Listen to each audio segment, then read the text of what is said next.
having graduated Columbia, I was very, very excited when we saw ChatGPT launch. I was like, wow, this really accelerates what we had all thought was possible. They're kind of moving forward things that we thought were 10 years away or 15 years away to the present. But the very next thing that I thought was, at that time, my son was 15 years old, and I'm looking at him interacting with ChatGPT and noticing and reading online that there's bias in ChatGPT, that it's saying racist things, that it's trained on social media comments.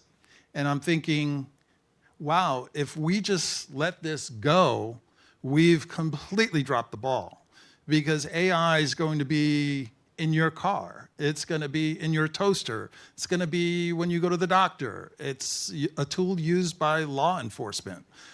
So we cannot allow AI, the only choice is to be, the War Department just says, oh, now we're going to use Grok. That should be tremendously alarming, So we thought, or initially I thought that we could create an alternative to that. So we built Latimer.AI as an alternative.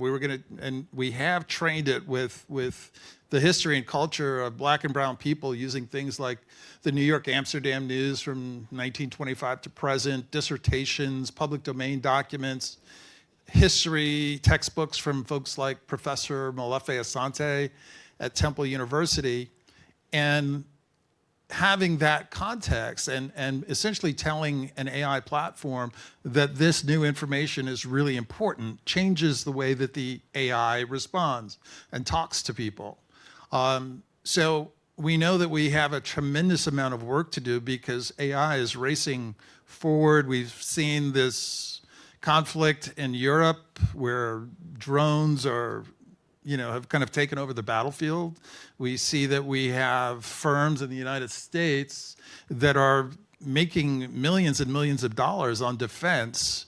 And really, I don't think that that's the world that we want for our kids, where we continue to spend more money on, really their offensive weapons than education.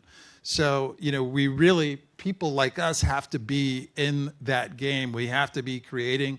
We certainly have the talent, and whether we have all the access that we need to funding those visions is a whole other question. We'll probably touch on that today.